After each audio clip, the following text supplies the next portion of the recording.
Hey, everybody. Before we get started, I want to thank my friends at Hatch for producing this episode. You can get unlimited podcast editing and strategy for one flat rate by visiting hatch.fm. All right, let's get in the show.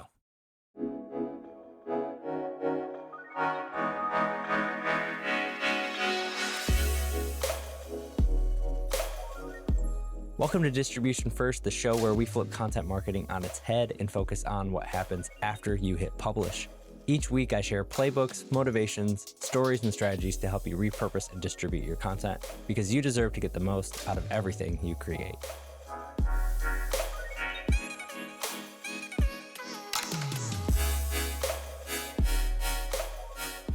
So when it comes to content distribution, one size definitely does not fit all. And so the channels that work for one company may not work for another.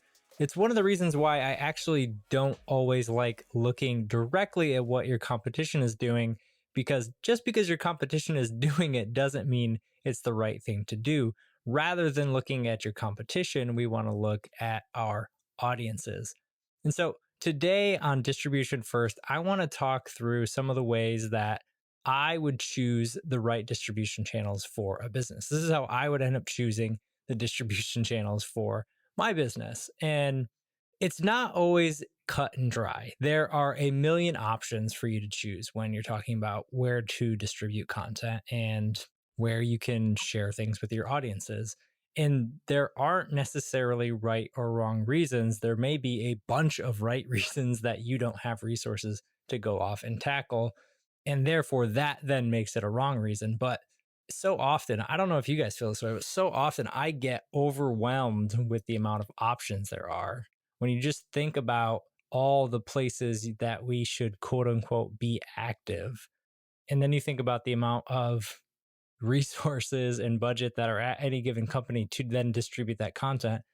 I mean, just think about it for a minute. We're supposed to be on LinkedIn, be on Twitter, be on email, have an email newsletter. We should probably be on TikTok because I heard that's big. YouTube is massive, and so we definitely want to be in there. Are we getting our stuff on Google?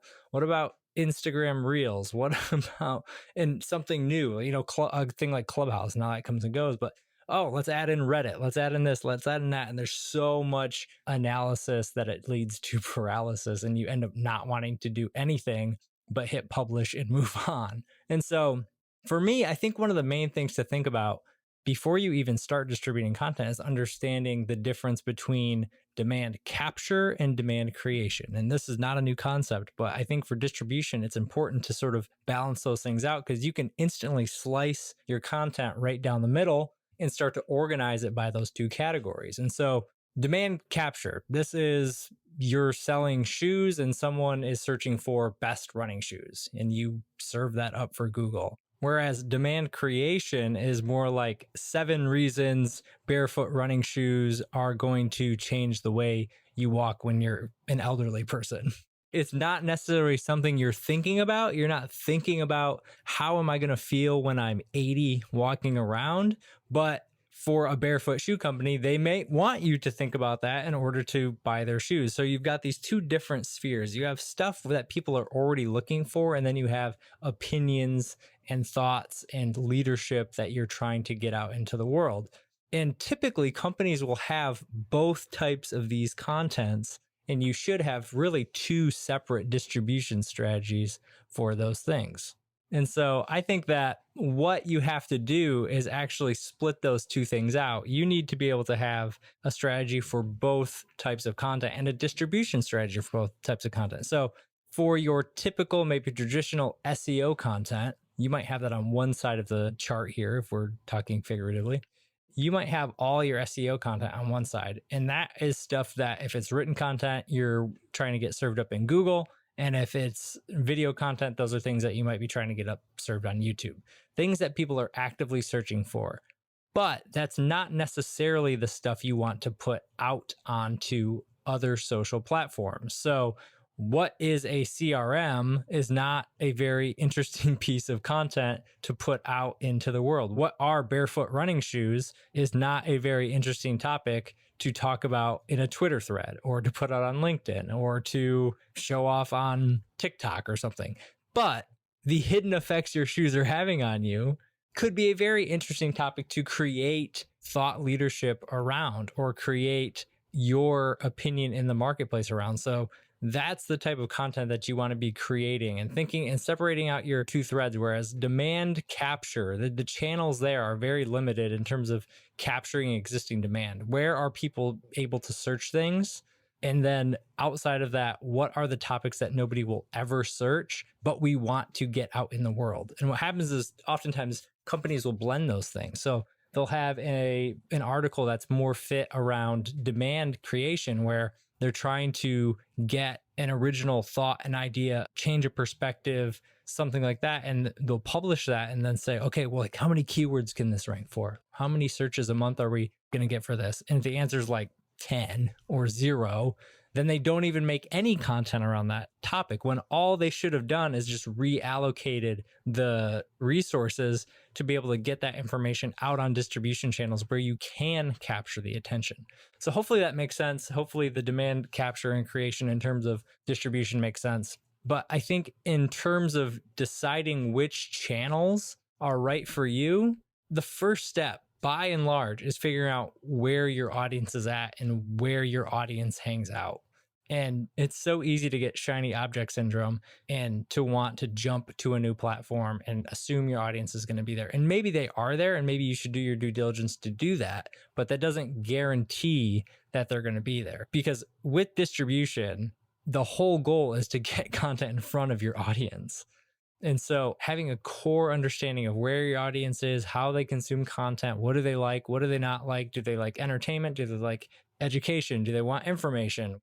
And you can do this just by asking your audience, sending out a survey. What do you like to learn? How do you like to see it? What types of content would you like us to create? What would you wish we could build things around? And you can get an idea of that in terms of your audience. But what you want to avoid is putting your content in places where your audience isn't at. And so, for instance, if you're targeting B2B professionals, LinkedIn obviously makes a ton of sense. Even a channel like YouTube could make sense depending on what the topics are and what you're trying to sell. Whereas if you're in B2B and trying to hammer on Pinterest, it doesn't make sense. It doesn't make sense to bother with that. A B2B audience probably isn't there looking to get anything. However, if you were a homeschooling mom who has a lot of information and has templates and things like that, absolutely, Pinterest could make a ton of sense, and LinkedIn might not make sense at all. So it's just understanding where your audience is at and what they care about before you go whole hog into a particular channel. And sometimes it's more gray, like those are extreme examples. Sometimes it's more gray and it's tougher to really understand, like, is my audience on, like for B2B, a big conversation, is my audience on TikTok? Are people really going to buy on TikTok? And some people, yes, they absolutely are. Other people are like, no, I don't think so. But at the end of the day, you kind of just want to be able to create a plan that makes it easy enough for you to decide where you should put your time, focus, and energy. And finally, when you're thinking about your distribution channels, at the end of the day, you want to think about what you have the capacity to do. So it might be awesome that you think you should be creating YouTube content and putting that out there regularly. Do you have the infrastructure in place to be able to do that? Do you have an agency who can cut your videos for you? Do you have somebody in-house who can shoot videos and write videos for you? Is that something you're willing to learn and figure out and put the time into? Because the other easy trap to fall into is to create a bunch of plans or think we need to be in a particular place, but we don't actually have the structure, the infrastructure in place to be able to do that. And that's why I think the easiest platforms to start with are, most companies have a ton of blogs, a ton of blog content. The easiest things to start to do from a distribution standpoint are text-based distribution. So things like LinkedIn, Twitter, I wouldn't suggest Facebook, but you could do that.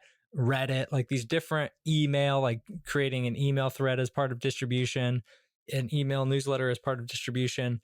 And so being able to think what you have and what you can repurpose and distribute, but also think about what you can create, what you have the capacity to create, and then thinking about the distribution from that as well. And then pick one or two and stick with them. The biggest downfall people have when choosing distribution channels is choosing too many of them. They try to go whole hog on every distribution channel. They don't have focus. In order to succeed on any given channel, it's not, even if there was a button where you could press it and it would go off to every channel instantaneously, just posting is not enough on most of these platforms anymore. You have to actively be engaging on the platforms for the algorithm to give you points in order to get your stuff seen. And so simply posting, even if you're posting native content, isn't enough on most platforms. You need to be active and engaging and understanding. And most of the time, companies don't have the infrastructure to be actively engaged and interesting and having back and forth with their audience on 6 different platforms. There's just not enough people and not enough time. Hopefully this is helpful for you guys as you're trying to figure out and choose which distribution channels you're trying to go after. I know for me, it's one of the biggest hangups, and as far as this distribution first mindset is simply just picking your channels. And so I would not overthink it. My advice is always to pick one, nail and crush one, and then move on from there. So if you want to start today and this week and start narrowing in what you have, think about what channels you want to hit. And I think giving yourself a little bit of freedom to say, hey, in 6 months, if we were absolutely crushing LinkedIn, if we were absolutely crushing YouTube Shorts, if we were absolutely crushing Twitter, would that be a win? And I think imagining what that could look like for you and how you can get there can give you a jumping off point to actually want to put some focus and effort into it. And then from there, you can always expand on, because a lot of the things that you learn on one channel are repeatable for other channels as well.